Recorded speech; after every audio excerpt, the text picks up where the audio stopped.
Olá meninas, tudo bem? Eu vou tirar meu óculos que tá dando reflexo. Então, eu resolvi fazer esse vídeo para a gente falar sobre vírgulas. Porque eu mandei o áudio sobre os complementos, né? Complemento nominal e complemento verbal. E agora a gente vai conversar um pouquinho sobre vírgula, tá?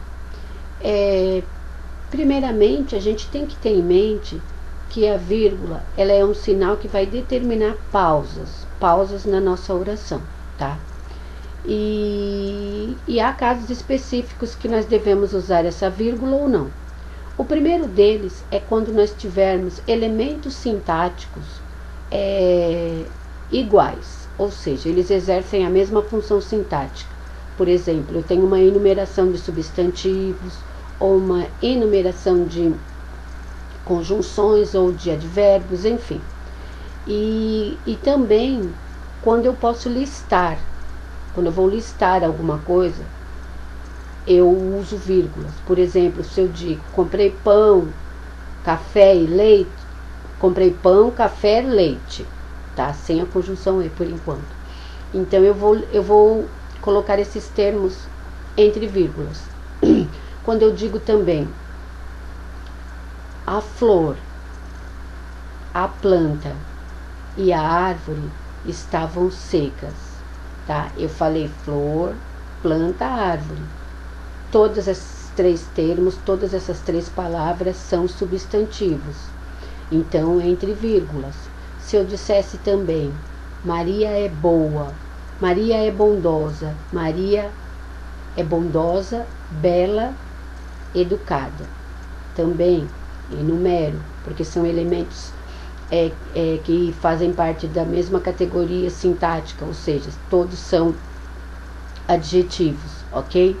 Eu vou também usar vírgula para indicar quando uma palavra sofreu elipse. O que seria elipse? Lembra lá quando eu falei do sujeito oculto, né? Que a gente conseguia entender que tinha um sujeito ali, só que ele não estava explícito, através da conjugação verbal. Acontece a elipse numa oração quando de repente eu já citei determinado termo na oração principal ou no decorrer da minha oração e depois eu simplesmente oculto esse termo. Porém, a gente sabe do que se está falando porque a gente lembra que ele já foi citado no início ou em determinado lugar dentro dessa oração. Geralmente essa elipse acontece com o verbo, tá? Então ela vem entre vírgulas também. Por exemplo, Maria comprou feijão, vírgula, arroz, vírgula, carne. É a mesma coisa que se eu dissesse Maria comprou feijão, comprou carne, comprou arroz. Só que o verbo comprou não vai aparecer, mas a gente entende que o fato dela ter comprado o feijão e depois ter citado o arroz e a carne, que esse verbo comprou também está ali elipsado, ou seja, está ali oculto, implícito, ok? Para também isolar vocativo e aposto, que a gente já viu lá nos termos constituintes da oração, que fazem parte dos termos acessórios, tá? O aposto é quando eu vou fazer uma explicação, eu vou resumir algo, eu vou especificar algo. Então, geralmente vem entre vírgulas, tá? É a regra, aposto sempre entre vírgulas. Independentemente do lugar onde vai estar na oração. Se vai estar no início, no meio, no final, aposto sempre entre vírgulas. A mesma coisa o vocativo. Lembra quando eu falei que é o chamamento, quando a gente está chamando alguém, ou a gente está interpelando alguém? Também sempre entre vírgulas, tá? Também eu vou usar as vírgulas para isolar os complementos verbais. Lembram o que é o complemento verbal? Objeto direto e indireto, aquilo que complementa o verbo. Então também esse complemento verbal pode vir entre vírgulas, tá? Ou o complemento nominal. Porém, esse complemento verbal e esse complemento nominal só vai ficar entre vírgulas se ele estiver deslocado. Lembra que eu falei para vocês que um termo deslocado é aquele que não está no seu lugar direto, né? Na ordem direta dentro da oração, ele está deslocado dessa ordem. Então, por exemplo, o objeto direto ou indireto pode vir no início da frase. Lembra que eu falei? Para a gente tomar cuidado, para não confundir objeto com sujeito. Então, o objeto direto ou indireto pode vir no início da frase. Aí ele vai estar deslocado. Aí, obviamente, ele vai ter que ser precedido de vírgula, tá? A mesma coisa o complemento nominal. Também eu vou usar a vírgula quando eu tiver um adjunto adverbial antecipado. Lembram o que é um adjunto adverbial? É um advérbio, aquele que vai estar indicando como, quando, onde a ação verbal aconteceu, tá? Então, quando eu digo um adjunto adverbial de tempo, de lugar, né, de intensidade. Então, quando esses advérbios, esses adjuntos adverbiais estiverem deslocados fora da sua ordem direta dentro da oração, também virão entre vírgulas, tá? Para isolar lugar, quando se trata de datar alguma coisa, quando antecede uma data, também quando a gente coloca São Paulo, 25 de agosto, esse São Paulo, posterior a esse São Paulo, tem que vir uma vírgula. Para isolar também expressões em suma, isto é, ou seja, vale dizer a propósito, aliás, são expressões explicativas, né? Locuções explicativas, também virão entre vírgulas, tá? Uma coisa que a gente tem que prestar muita atenção é o caso da vírgula quando a gente tem orações compostas, ou seja, mais de uma oração. Essas orações são orações coordenadas, sabe? Aquelas orações coordenadas são aquelas que têm sentido próprio. Elas não dependem uma da outra. Por isso que elas têm que vir entre vírgula, porque elas não dependem uma da outra. Elas têm sentido próprio, cada uma. Então, elas podem sofrer essa pausa marcada pela vírgula. E mesmo que essas orações coordenadas sejam sindéticas, ou seja, que elas precisem de uma conjunção, ou caso elas sejam assindéticas, que elas não precisam de uma conjunção para ligá-las, sempre virá a vírgula, ok? Vamos lembrar um pouquinho o que são as conjunções, né?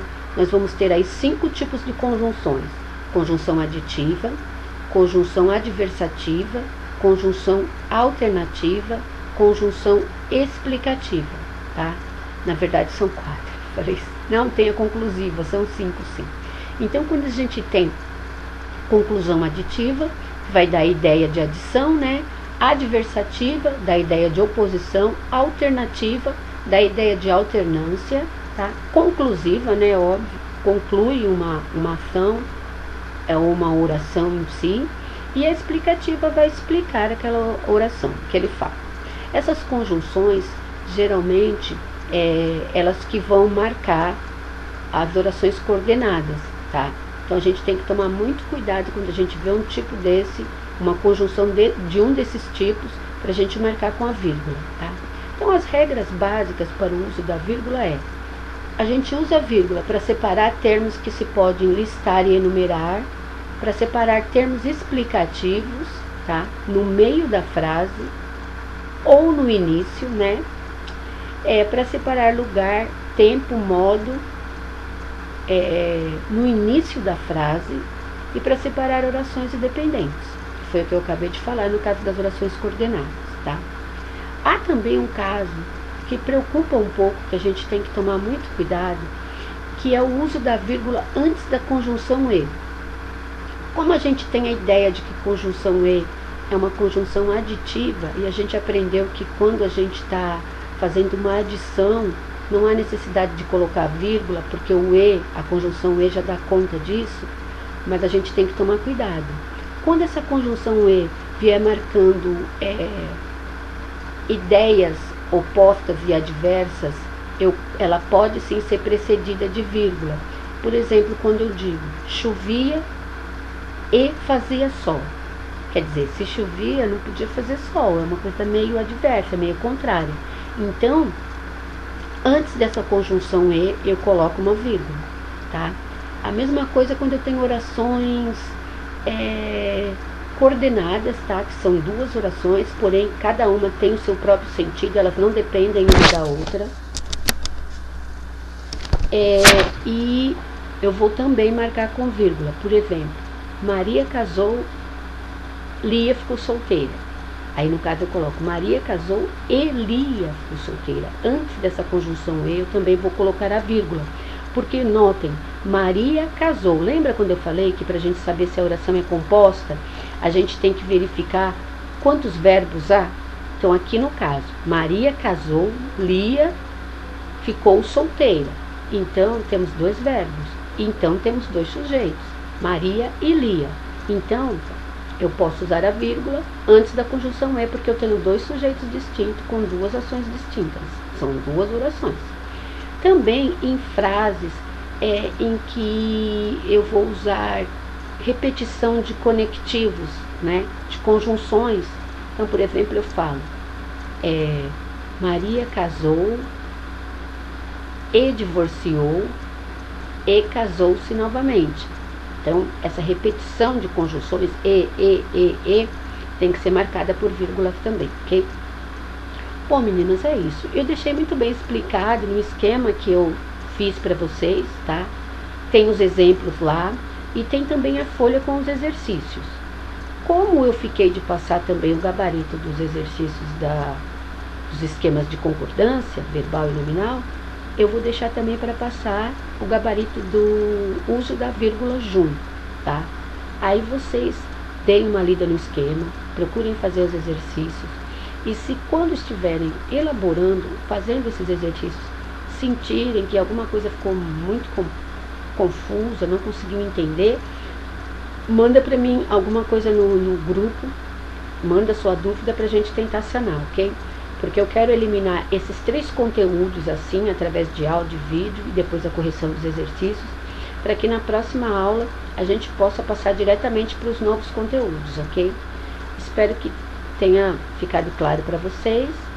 Um beijo e até mais.